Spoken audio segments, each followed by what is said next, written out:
Hello, everybody. We're back again with speech, and today our question is pretty much what can we use during a speech that's really speechful, really useful. And one of the big things to use that seems to be useful in a presentation is, I'm gonna have to go with like a PowerPoint presentation because you can order your PowerPoint slides into whatever into chronological order, and you can use that to go off of what you're gonna say so that you don't get confused putting everything back in somewhere else.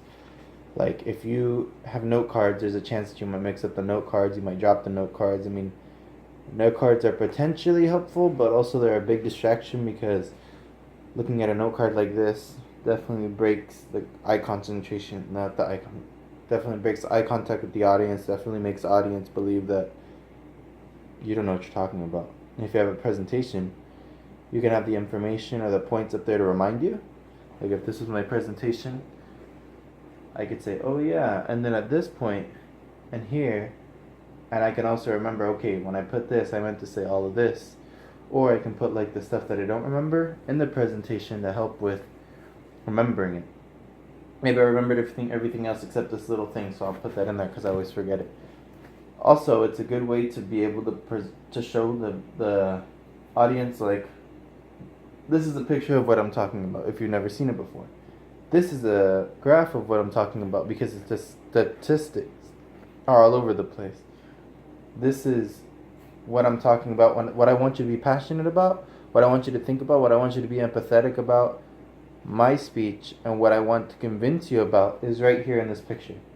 For example, if you're talking about, animal abuse, you put up a sad dog or a sad cat, everybody's heart breaks. You talk about poorness or anything, just and also presentations are good for visual aids and gets everybody, not everybody looking at one guy talking like this on a podium. I mean, yeah, people are going to fall asleep. You have a presentation, a PowerPoint, people are going to be looking at you, and they're going to be looking at the presentation like, okay, that's what he's talking about. This is what he's talking about. Presentations can also go bad. I mean, the computer might go wrong. You might put wrong information in. But also, it's really, really good keeping, like I said, keeping everything in chronological order, keeping all your information up there, reminders, pictures to give a visual aid. Also, to get everybody empathetic, sympathetic with what you're talking about, so that way they know you're just not like talking about something random. You're talking about this. You're presenting this. This is what you're using. This is what you're talking about. You're not talking about, oh yeah, so imagine this. Imagine this. No. We don't have to make any of those visuals. Your imaginative is right here. So that's what I think. Thanks.